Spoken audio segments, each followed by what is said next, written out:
Hello and welcome to Gardening Australia. We're back with another generous harvest and I can't wait to share with you what we've been growing.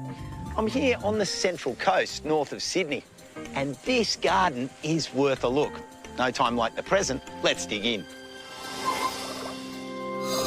I'm visiting a heritage hidden gem, one of Australia's oldest colleges specialising in horticulture. I'm meeting one of the teachers and the new generation of students who are experimenting with really different plants. So these are nice thick stems? Yes. Do your pots need a bit of attention? Josh shows you how to give them a fresh start. I'm getting a tour of an incredible inner city garden. It's full of design ideas, but it's also the culmination of some fantastic collaboration. And cycads are like an elderly grandparent. They're old enough to have seen it all, they're unfazed by life's dramas, and by example, show us how to live slow and take our time.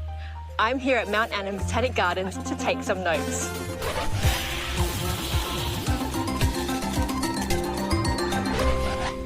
This next place really does have it all. A beautiful cottage garden that's growing lots of food and it provides a home for wildlife, all on a steep sloping site. Sophie went to check it out.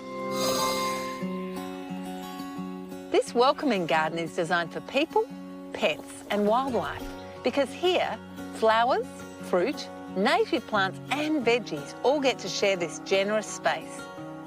It's called the Bower and it's tucked away in the foothills of Adelaide in Belair. Come on, dogs. Busily working away here is Sue Gardbo.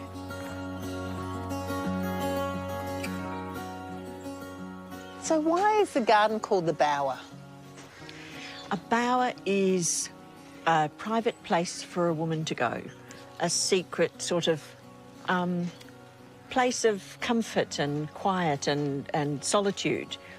And the garden has been very much that. And you love wildlife and, you know, we can hear all the noises in the background, which is fantastic. How did you start tackling the space? We got a garden designer in and the brief was, I want rooms and glimpses.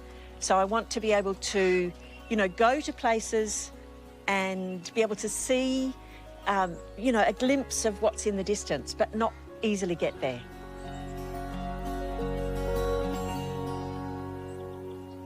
The front garden was designed really very much for nature, for the wildlife. So we have lots of creatures that come through here, koalas, echidnas, and lots of bird life. And I really wanted to encourage them to have a space to be in, particularly the birds. There's certainly lots of callistemons and they're really thriving. They love the water. So we have a water recycling system. Our house is in an area that isn't on main sewage, so all the black water from the house gets treated on site, which is brilliant because it means that you don't lose any of the water that you're buying and using. And but it also means that there's a lot of water in the winter particularly. And we found that the ground was flooding a bit. So having the bottle brush just helps to absorb that moisture because they do love it so much. They certainly do. This is a lovely patch of lawn.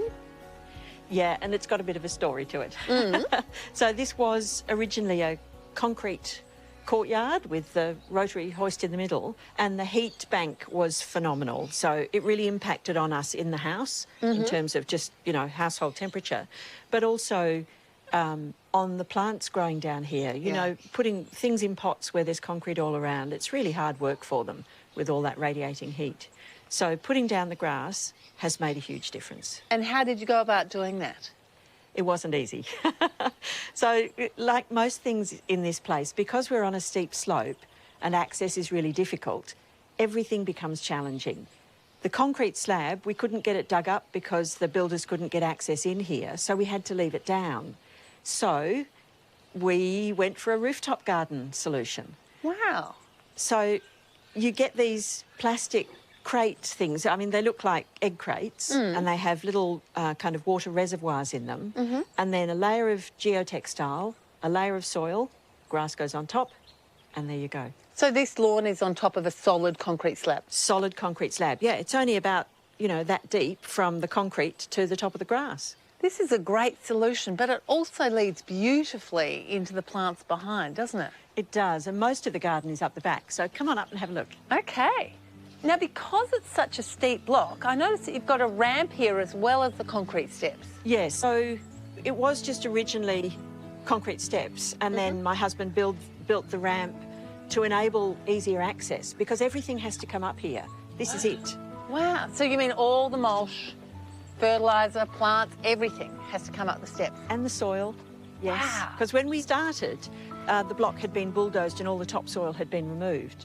So we've had to build up everything, all the layers, to enable plants to, you know, grow and thrive. Well, it's worked. And you're fit. Yeah, yes, lots of exercise. Wow, look at it all. It's also luscious and densely packed. Now, I can see that you've got fruit trees, but you've also got a lot of ornamental things in here too. How have you designed it? So I wanted to combine the lot. I know that in terms of watering, it's more sensible to have specific areas, but for me, it was about things growing naturally and that feeling of flowers and fruit and everything all sort of coming at the same time. So, yeah, we have a big mix of things all in together. And they're doing beautifully. I mean, look at the lemons and the apricots. You've got locusts. It's stunning. Yep.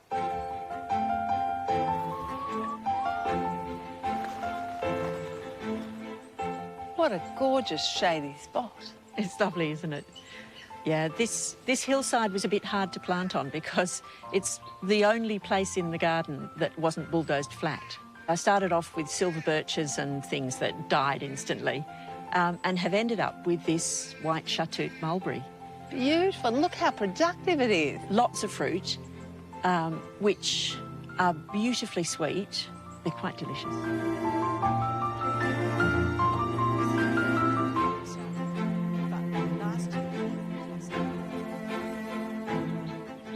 This is also beautifully lush and shady. Yeah. And it's really hard to believe that there was basically nothing here when we moved in. Really? And so this is, you've planted everything from small plants and this is what's happened? Well, yes. So this part of the block had been bulldozed. There was one big gum tree and there was a small stand of kind of really old-fashioned geraniums, and these crinum were growing underneath.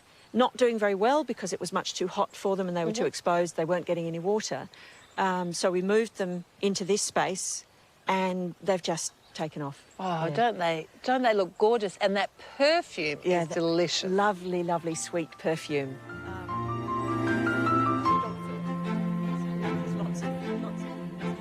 So every garden needs a veggie patch, and this not only feeds you, but it looks pretty too.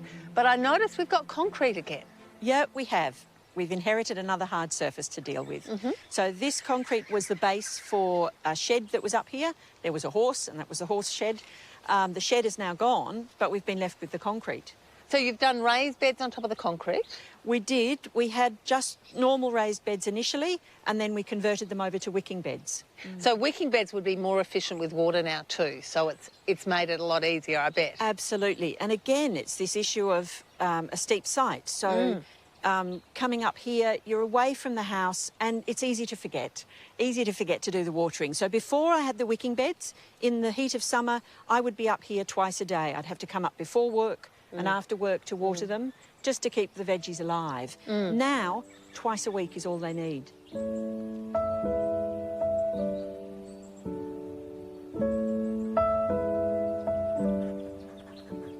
You've got so many wonderful plants in this garden, but two have caught my eye. One is the old-fashioned kufia or cigar plant.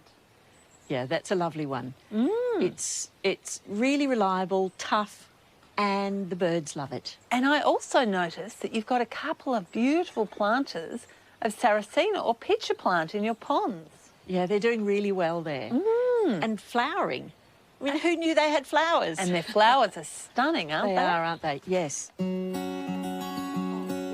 This garden has been transformed into a green and lush personal space that's also generously shared with family, wildlife and visitors. It's wonderful. It's a place of absolute tranquility. When there's lots of thoughts in your head, go out, prune some plants, pull out a few weeds, and it's amazing how your thoughts settle and your mood improves and everything seems brighter.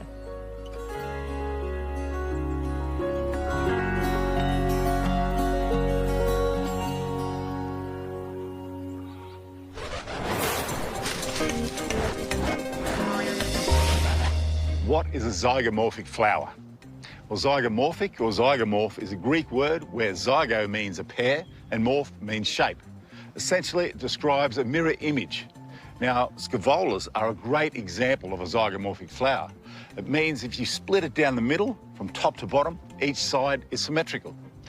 Now, zygomorphic also means that there's only one line of symmetry. Now, for instance, I'm zygomorphic. I'm also endomorphic. I'd like to be mesomorphic, but I'm no flower.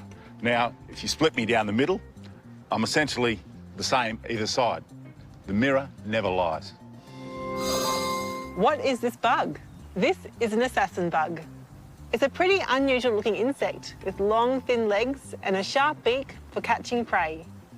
There are lots of different species, but generally they eat things like caterpillars and aphids, so they're a helpful part of the garden ecosystem.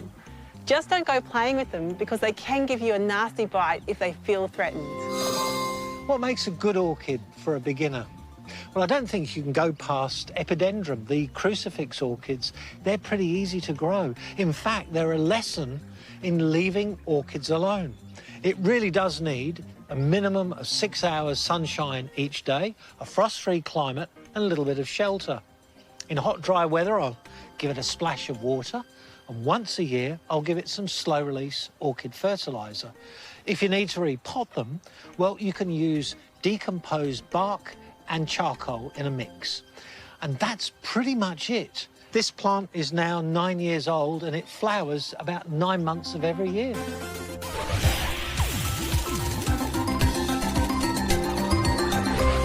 Everybody loves pots, but seriously, how are yours looking? Seen better days? Well, Josh is here to show us how to whip those pots back into shape. Growing edible plants in pots is so simple. I have a selection on my deck, and being just a few metres from the kitchen, they're so convenient. But from time to time, they do need some work to keep them at their best. Growing a mix of herbs in the same pot is a great way to save space and can also make a lovely display. But it's not uncommon for some varieties to take over and dominate. In this case, which is a Mediterranean assortment of herbs, the oregano's taken over. Now, I cut all these back a few weeks ago, and you can see that the common sage, that's bounced back. The different thyme varieties, they're reshooting, but this oregano is still dominating. So I need to take some of that out to make room for the other plants to grow properly, but also so I can rejuvenate the pot so the whole lot thrives. I'm digging out most of the oregano to create some room, and also trimming the sage back to keep it in check. I'll also take out some of the tired topsoil and replenish with premium potting mix, some compost, a dressing of pelletised manure, and work it through. And to help get this pot of herbs back to its full potential as quickly as possible, I'm popping in a few extra seedlings, including purple and tricolour sage, winter savoury, and common thyme. Then mulch, and a good watering in. This lemongrass has been in this pot for about 2 years. I cut it back hard a few times a year, also keep it well watered and well fed, and it does just fine. But by now, I reckon the potting mix is going to be exhausted. It's also getting a little bit tight for this pot, so I'm going to give it a refresh.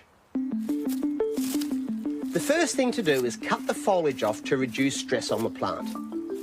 Then it's a matter of chipping away at the root ball to get it out of the pot. I'm reducing the clump by removing some of the divisions, which can be replanted elsewhere. Then it's a root trim and tease, and back into the same pot with fresh potting mix. Some fertiliser, mulch, and a good watering in. This will bounce back in no time. I love my muckroot lime. It's such a great potted feature on the deck. But the idea of repotting something this size is a bit daunting. So instead, each year I give it a prune to keep it in check and remove some of the soil from the top of the pot to make room for fresh soil. I've removed about 100 millimetres of the old soil and roots, which is a kind of root pruning, which means the roots will quickly re-establish into the new mix that I'll put back on top. After adding the fresh potting mix and some fertiliser, I'm topping it off with a layer of mulch and giving it a good watering in with liquid kelp to help reduce shock and stimulate new root growth.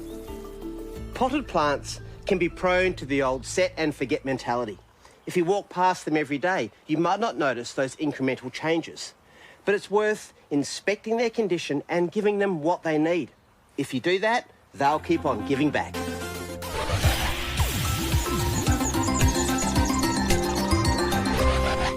Well, it's back to school for Jane now, who's discovering what our budding horticulturists are working on. And I must say, it gives me great joy to know that our future is in good hands.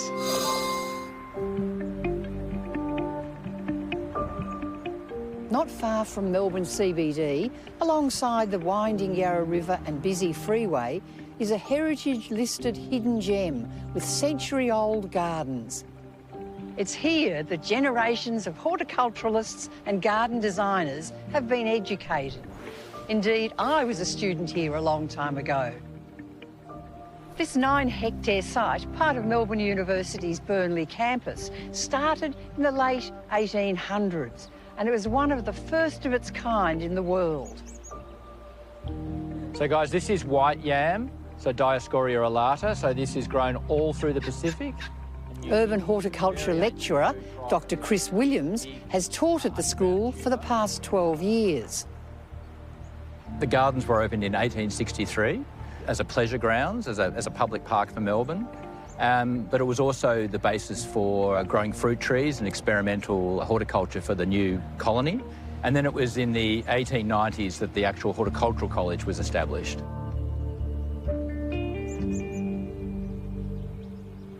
So how many gardeners are here? So there's about 3 or 4. Is there? Yeah, A big area and like this? only Wow. 2 who are full-time, I think, Yeah. and the rest are casuals. These gates lead into our historic field station, Jane. This section's not open to the public, so we're at the end of the gardens here. And through here is all the land available for students to grow food, to do research, and for academics to do research as well. Let's have a look. Let's come in. Yeah. Wow.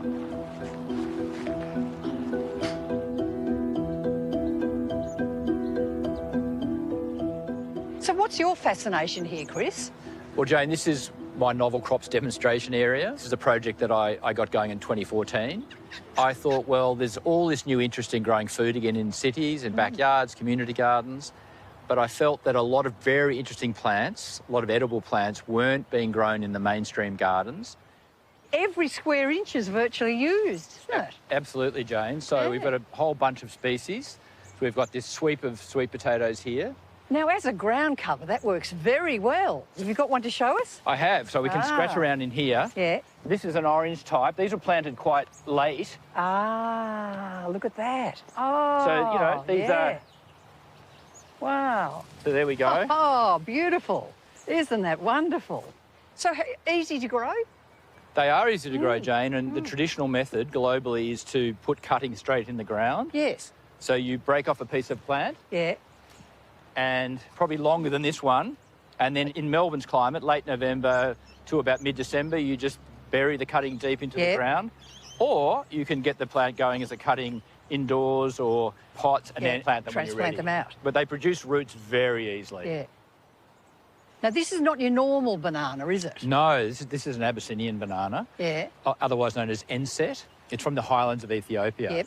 They are a lovely looking plant, aren't they? They are, and they're beautiful when they're little and young, and then they get this kind of grotesque giant flower. It's actually a very significant food in the highlands. And coffee was domesticated underneath these guys. So that was the shade component of coffee. So this is the flower. This is the flower, the inflorescence. Yep. And if they're cross-pollinated, bees love them. You get these big, chunky orange bananas, which technically you can eat, but there's hardly any flesh. Yep. And you get these giant black seeds. Get on. Right? But in an ordinary banana, you don't get any seeds. No, Very rare. because when bananas were domesticated in, you know, Papua New Guinea or in Melanesia thousands of years ago, they bred the seeds out of them. So in these guys, you retain that original giant black seed. And you will grow more of these from them? Pretty easy to grow, germinate, yeah. We have this incredibly multicultural city, and I wanted to see what communities were growing that relatively new to this climate. Graduate volunteer Hui Ann Tan has embraced one particular plant from the Novel Crop Project.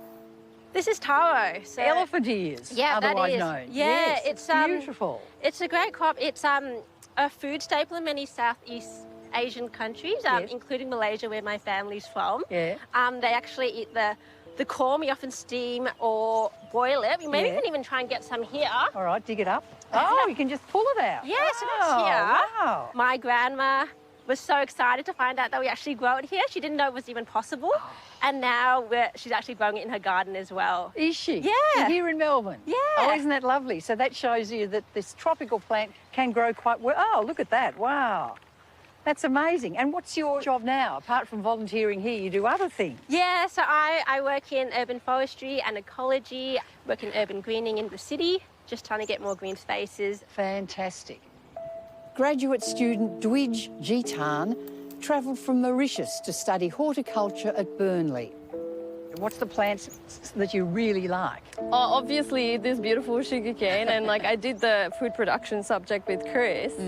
He showed me that the exotic plants could be grown here, and nothing more close to home than sugarcane. You know, when you go to Mauritius, and that's the first thing you see is like fields and fields of beautiful green sugarcane, and we make rum out of it. The sugar has been exported all over the world. Yeah. Well, basically, it's a giant grass, isn't it? It is, yes. And so what part of it would you get out and...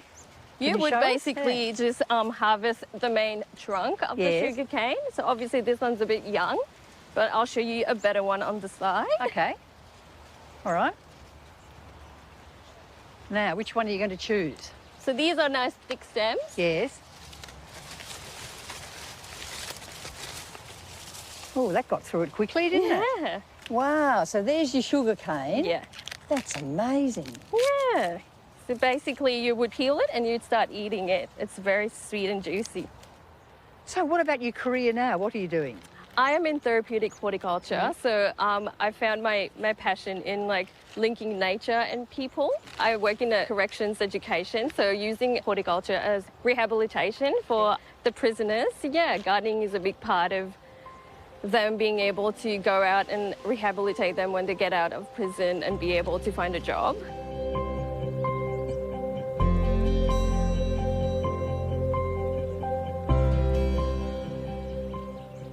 This is a fantastic spot where all the students are working. And what's the link between them and this one here, the ornamental bit? Well, Jane, in the food production subject, we're trying to encourage students to have the experience of, you know, growing food in a realistic setting, and they grow one of my novel crops in their plots. So they've got 12 different veggies that they grow, or 12 different types. And the aim is to say, OK, you've got these seasonal 5 square metre beds here, which could be in a community garden or it could be at home. And then they're getting instructions and some training into how to apply these species in a community setting as well. Student Colin Nethercote loves learning about new crops. Do you have a favourite planting amongst these? Yeah, my favourite at the moment, actually, and a bit of a revelation from the course, is New Zealand ochre. Oh, this I've grown this before, yes. I put it in an amazing plant and a really good alternative carbohydrate to grow. So it grows these amazing tubers down under the ground here, which you can harvest from really May through till about June, July. They're like little reddish pink Little reddish pink, yes. They are beautiful in a stir fry or even just fried with a little garlic on their own. They are delicious.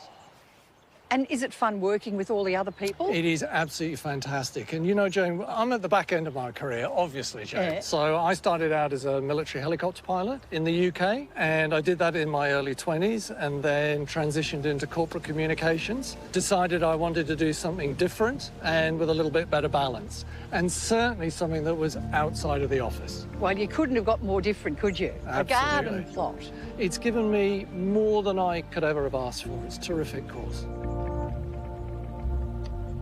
Part of what I'm doing here is show my students how they can design and compose a palette of edible species that they can then take out into the workplace. And with climate change especially, that's another aim of the project, is to really test what things we can grow now that maybe 30 or 40 years ago you couldn't. Yes. What plants are going to be tolerant of heat so that this idea has legs and will actually really work.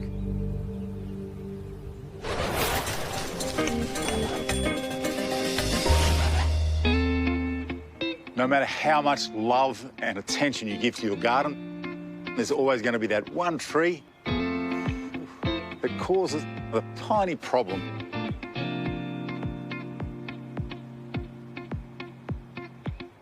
This is Leptospermum petersonii. It's one of the favourite trees that I've got here in the front garden. Beautiful, showy white flowers, that unmistakable lemon scent from the leaves, but it's had a really hard time. It's had a double trunk that's split. The second trunk is still surviving. Third trunk has died off as well. I've got a lot of dead wood on this tree, so I really, really need to clean it up.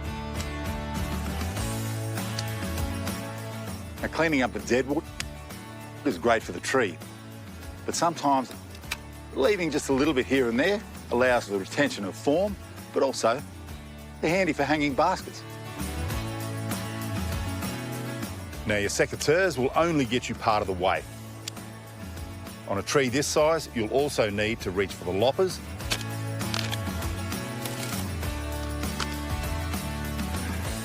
and the pruning saw.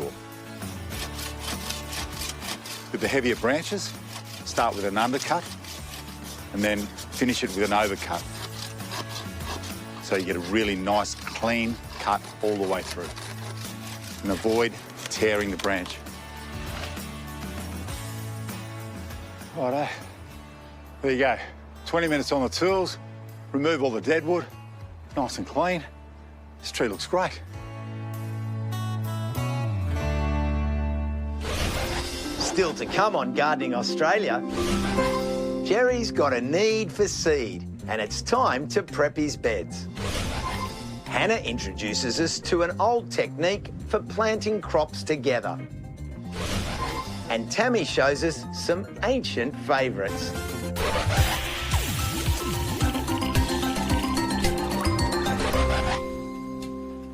Plants in this garden come from subtropical regions around the world. Think Madagascar, Brazil, Queensland.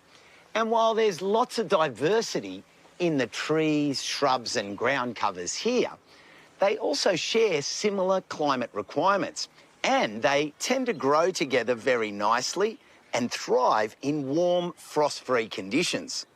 While flowers are always a big bonus, the focus for the garden design is to lean into the textural contrast of subtropical plants, using colourful foliage to provide year-round interest. Now, design brings together plants, aesthetics and form. But what about people? Millie's found a designer garden that's not only beautiful, it's started a friendship.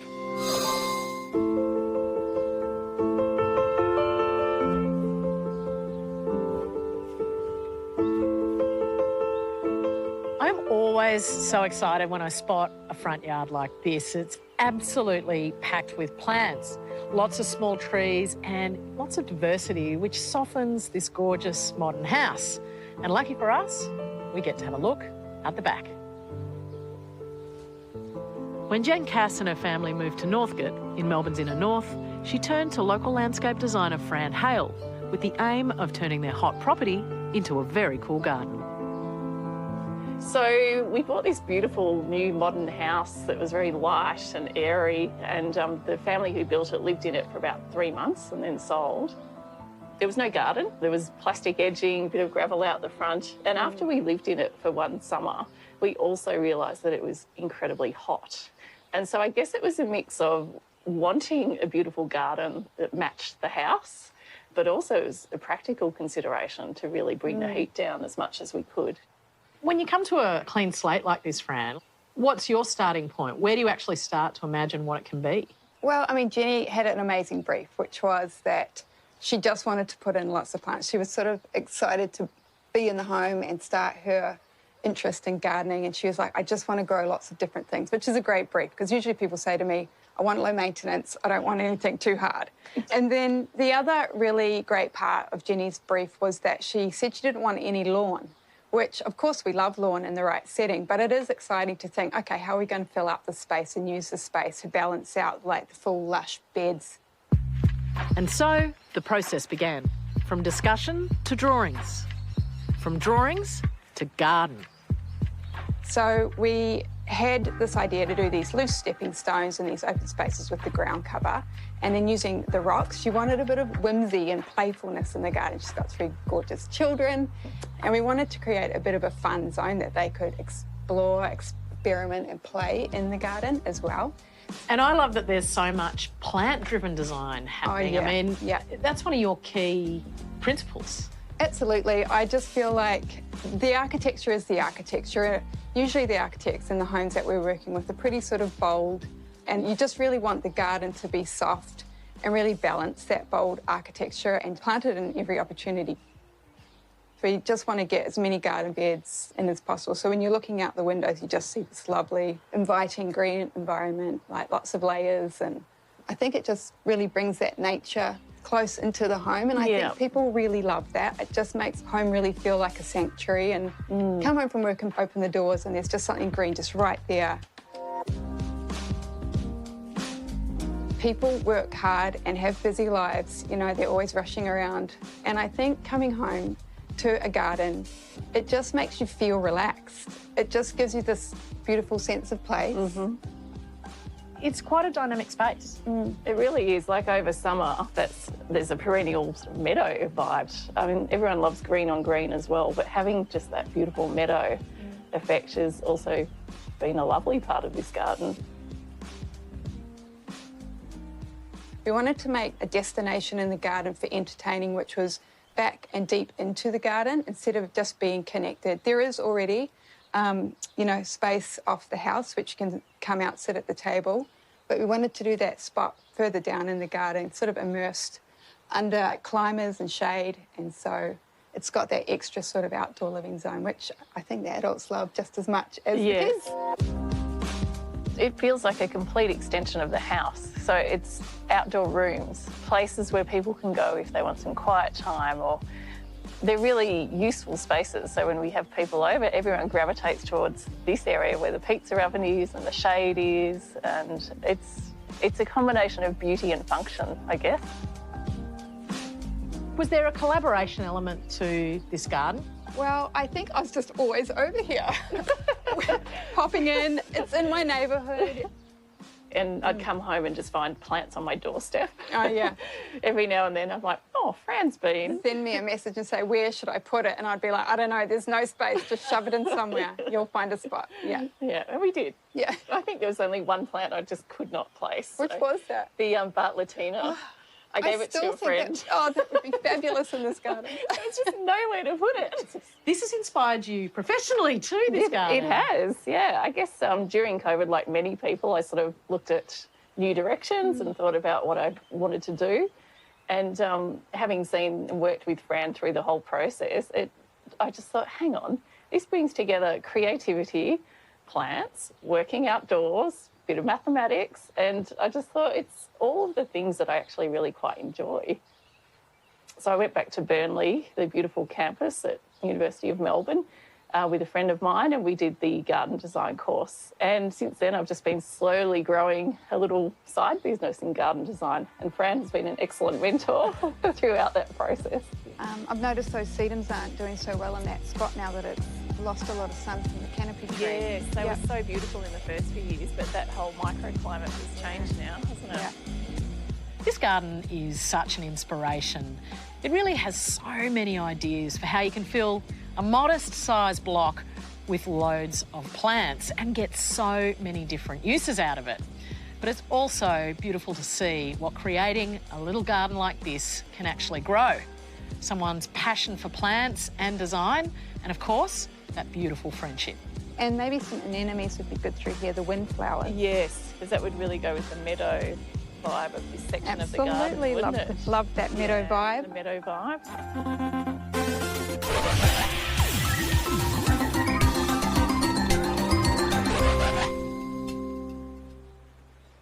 Placing a mirror in a garden like this is a classic trick to give the illusion of more space. And when you combine that with some vertical garden to frame it, and all of a sudden, you've got this beautiful focal point. The plants that have been chosen, look at this cascading ripsalis, you've got bromeliads, you've got begonias, even some ferns. What was otherwise a really narrow bit of real estate on the side of the house has now become a feature garden in its own right. Now, great gardens start with good foundations. Just ask Jerry. He's been perfecting his horticultural skills over decades. And today, he's going to let us in on one of his finely honed techniques that will have your seeds living in paradise.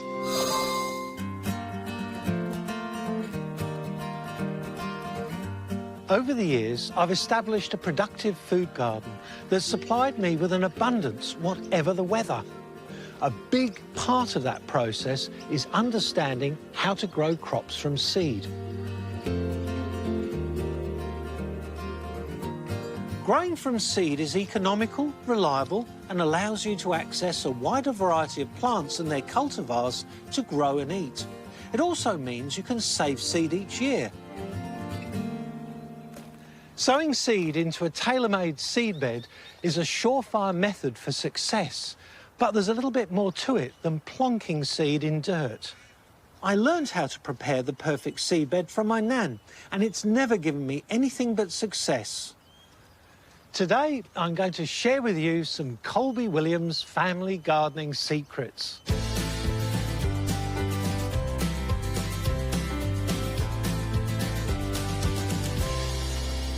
Before you start, it's a good idea to do a couple of pH tests. The first should be on your soil. Now, you take it from just below the surface, like this, so there's no mulch in it. pH is a measure of the chemical alkalinity or acidity of your soil. And if it's at the extreme side of either end of the spectrum, it can interfere with your plant's growth and access to nutrients in the soil. A simple pH test will ensure the soil is within an appropriate range, between 6.5 and 7, slightly acidic to neutral. Acidic soil can be remedied by applying lime to the measure of 1 handful per square metre. Alkalinity can be remedied by applying powdered sulphur at the same rate. These corrections take time to work, so wait 3 weeks before you start the rest of the work. The second test is on the soil improver you intend to use. Similarly, all garden inputs have their own pH range. Cow manure is a very popular thing for seed beds, and it's often regarded as being benign. But if it's bagged cow manure and it comes from an industrial feeding lot, it's subject to a range of conditions which can greatly enhance the alkalinity. I've tested this bag of cow manure and found the pH is 10, which is 1,000 times more alkaline than is ideal. So if you add this cow manure to the soil, you have to treat it like lime. That means you wait 3 weeks for the pH to balance out in the soil, and then you can sow or plant. As I don't want to wait, I'm using compost so I can get on with the job. Spread up to a depth of about 5 centimetres. The more you add, the better your crops will fare. Onions and leeks will love you for it. Young seedlings are very hungry plants, so any little boost here is going to pay dividends later on. Dig the soil to the depth of a spade, turning the soil to bury any weed seedlings and break up any large clods as you progress. Now you can see from the condition of my soil, it's working really well with a spade. But if your soil is hard and dry, you may find a fork is much easier on your back to get the job done. I dig for 3 reasons. One is to ensure the added manure will be mixed into the soil profile so that the roots of annual crops will be able to access it immediately. The second is to mix air back into the soil profile, allowing easy penetration of roots and alleviating compaction. The third is to homogenise my soil. You see, my garden is over a duplex soil. It has 2 layers, sand above clay. Mix the 2 together and add compost, and you've got a range of particle size, and it is a cracking combination for growing food. When your digging's done, rake the bed roughly level using the back flat side of a rake.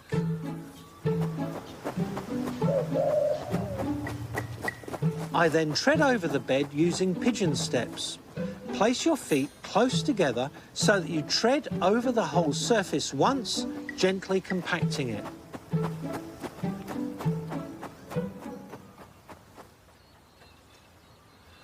The word compaction may raise an eyebrow, but not all compaction is bad. We know that too much compaction can drive air out of the soil, crush soil particles, and it makes it very difficult for a seedling to establish a decent root zone.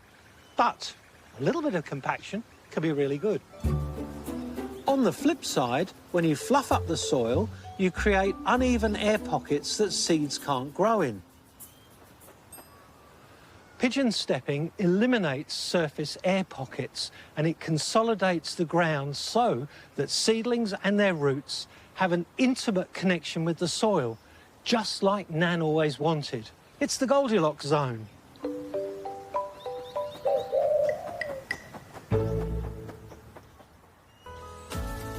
Now rake gently over and create a level surface ready for sowing or planting. Having created the perfect seedbed, it would be a crime against horticulture if I was to then stuff it up by walking all over it. So that's what these boards are for. Now I can walk on there, I can weed, I can mulch, I can water, and I can plant without affecting the compaction of the seedbed. I'm using a fine covering of light, loose mulch to conserve moisture and keep the seedbed cool. I favour finely sprinkled chopped sugarcane so as not to encourage slugs or physically impede seedling growth. And that's it. You've created the perfect seedbed. It's the sort of thing we talk about on Gardening Australia all the time. Well dug, freely draining, compost-enriched, pH-adjusted soil. Now, if you follow my Nan's tips for creating the perfect seedbed, you'll be setting up your seedlings for surefire success. And 2 months in, this is what surefire success looks like. My winter melon and my snake beans are loving their new home.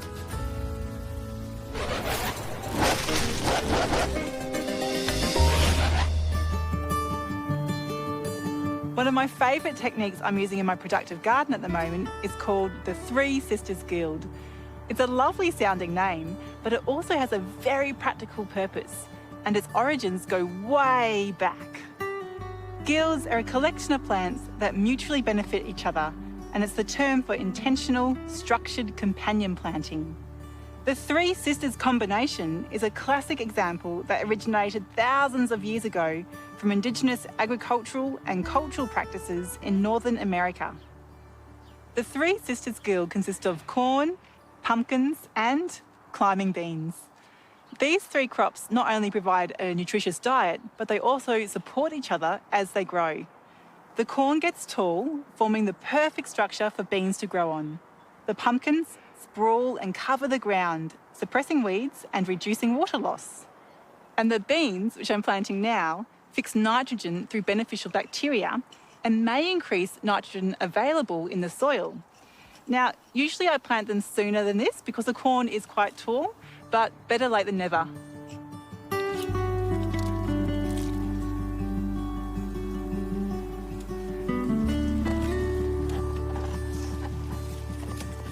My top tips for growing a Three Sisters combo are: the corn should be planted first so it's got some height before the fast-growing beans take off. Add lots of manure and compost to a friable soil, which means well-draining and easily crumbled to give all this food lots of food. but pumpkins can take over a bit. So prune regularly to maintain airflow and guide them in a loop around the bed rather than a tight clump. Corn and pumpkins are large plants, but you can still fit a fair bit into a single bed, around 1 or 2 pumpkins and as much corn as you can, spaced around 30 centimetres apart, plus 1 bean for every corn. So there you have it. Even if you have a small space, you can still try this technique.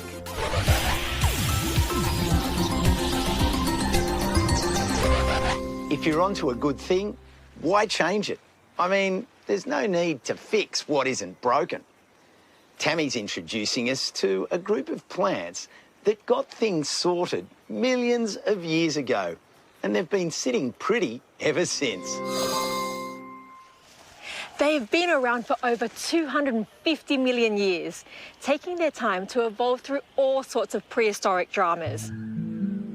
From mass extinctions to the newer challenges we have created for them.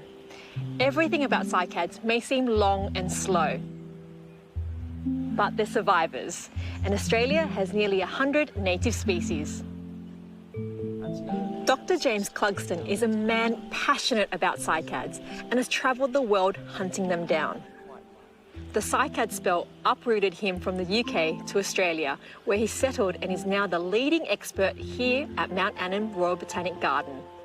Where did the passion for cycads come from? Well, cycads are really old, and it's likely that their ancestors would have been eaten by dinosaurs. I've always liked dinosaurs as a kid, so cycads seem like a logical area to go. And Australian cycads are probably some of the most iconic-looking cycads you can ever see.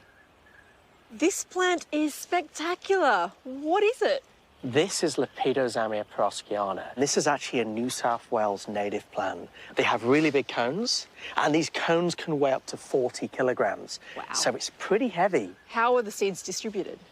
Well, these days, the seeds just basically drop by gravity, and that's because the main seed distributors, which are large megafauna, are now extinct.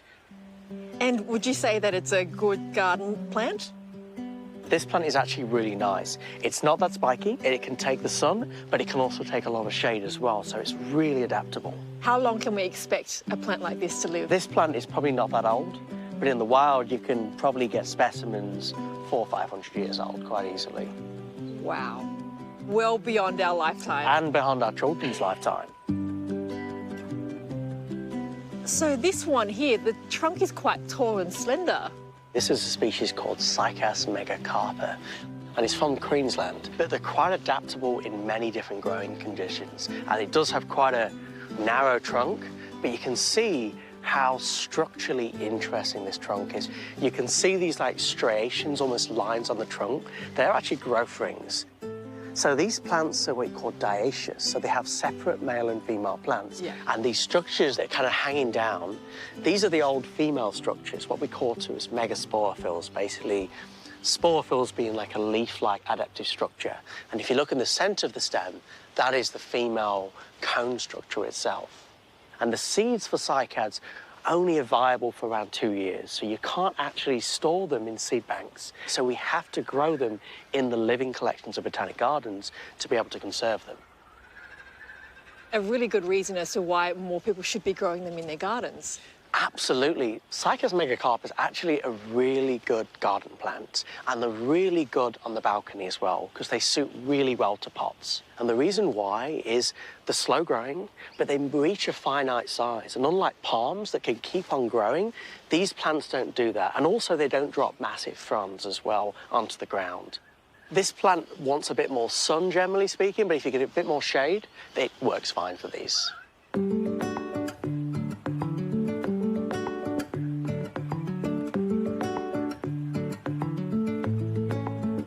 This is Macrozamia spiralis, and this is a New South Wales native. But this is what you would refer to as a dwarf cycad. But take a look at the leaves. So these are the actual leaflets. If you look at where the leaflet connects to the stem of the leaf, which we call the rachis, you can see this orange-red callus. And this is a really good identifier for the genus Macrozamia in general. If you look at the stem itself and you see how it's twisted, and it twists around, This is how this plant gets its name of Macrozamia spiralis, because of the spiral shape. You'll probably find they clump more a little bit in the wild, but other than that, this is pretty much the extent that they actually grow to. And it makes it probably a good plant for a little garden situation. Yeah, it's perfect, and I'm guessing good for pots too. You know, it's okay for a pot plant. They actually have a really big root system underground because generally speaking, cycads either have a stem or they have like an underground stem, which is a fire prevention strategy because these grow in really fire-prone habitats. Often you find this species in breaks in the canopy. This plant can cope with full sun. What about drought tolerance? If you've got this in your garden, I would probably never even think about it again. You just leave it, do not water it. And if people want to source these plants, where can they find them? These are available in specialist nurseries, but there are cycad and palm shows that happen every year that are really good places to try cycad seeds. And actually this genus Macrozamia is the largest genus in Australia, but this is not Australia's most iconic species.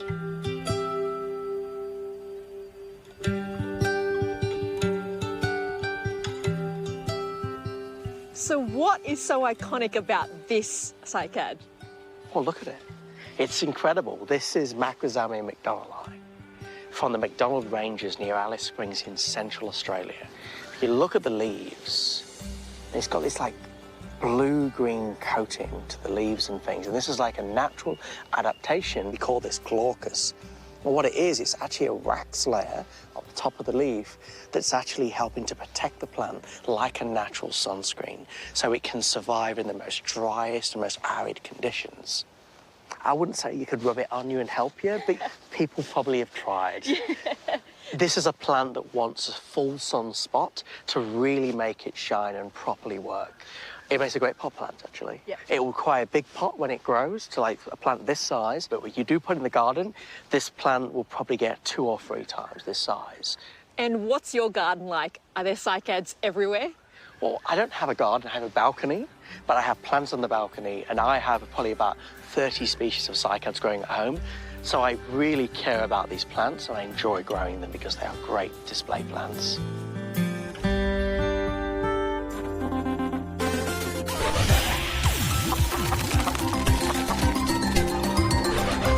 Perfume is the magic ingredient in any garden, and I've spotted this absolute beauty tucked away in the corner here. It's the climbing frangipani, and you know it because it has these stunning white flowers, and I'll tell you what, you can pick up the aroma from these beauties from 20 paces away. Now here, it's been installed on a post and wire. That way, when and if the fence ever has to be replaced, the vine stays where it is and the fence gets replaced from the back. Really simple solution. Now, are you inspired? Ready to get out into your garden? Well, here's your list of jobs for the weekend.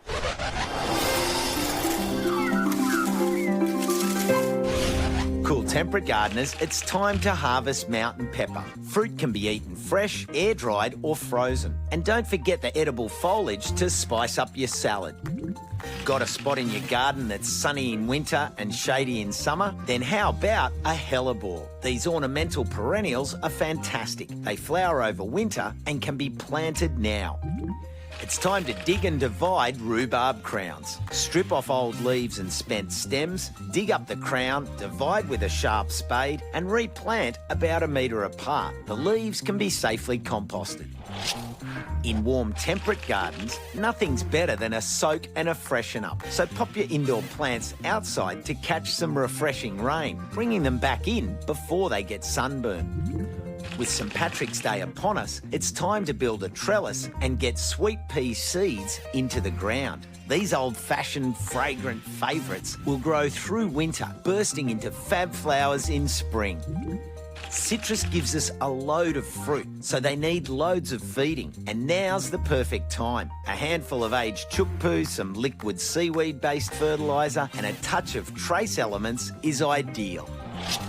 Subtropical gardeners, clean up your comfrey. Lift, divide, tidy and replant. The foliage is fantastic in the compost heap and speeds up the composting process over the cooler months. Lob in some awesome Asian lettuce. Cultivars including Pointy, New Guinea, Timorese and old favourite Malay goose thrive in the subtropics, aren't troubled by pests and taste great. In spectacular flower now is the golden pender. These handsome, hardy, small native trees are literally covered with bright yellow tufts of bird-attracting blooms. In the tropics, the rainy weather puts a focus on fighting fungal outbreaks. When planting, ensure crops are well spaced to allow adequate airflow, reducing the risk of a fungal foray. If you've been craving more protein, why not plant some lovely legumes this weekend? Mung beans, soybeans and snake beans are good to go and can be ready to harvest in just 40 days. The hardy, handsome hairpin Banksia spinulosa, is putting on a show with its stunning bird-attracting flower spikes. This sprawling native shrub is super in native and coastal gardens. Arid gardeners' Jerusalem artichokes are delightful, delicious and dead easy to grow. Pop some tubers in the ground now, leaving 30 centimetres between each, and feed with a whack of wood ash. It's time to chuck in a choco. Maybe humble, but it's at home in the heat. Give it support and shelter from strong winds and it'll produce fruit in no time, which are great raw or cooked. Look out for sap-sucking spider mites on indoor plants, identifiable by their fine webs. They hide on the underside of leaves and hate getting wet, so give them a good blast with the hose. Have a happy, healthy, productive weekend, gardeners, and don't forget to let us know what you've been up to on our GA social pages.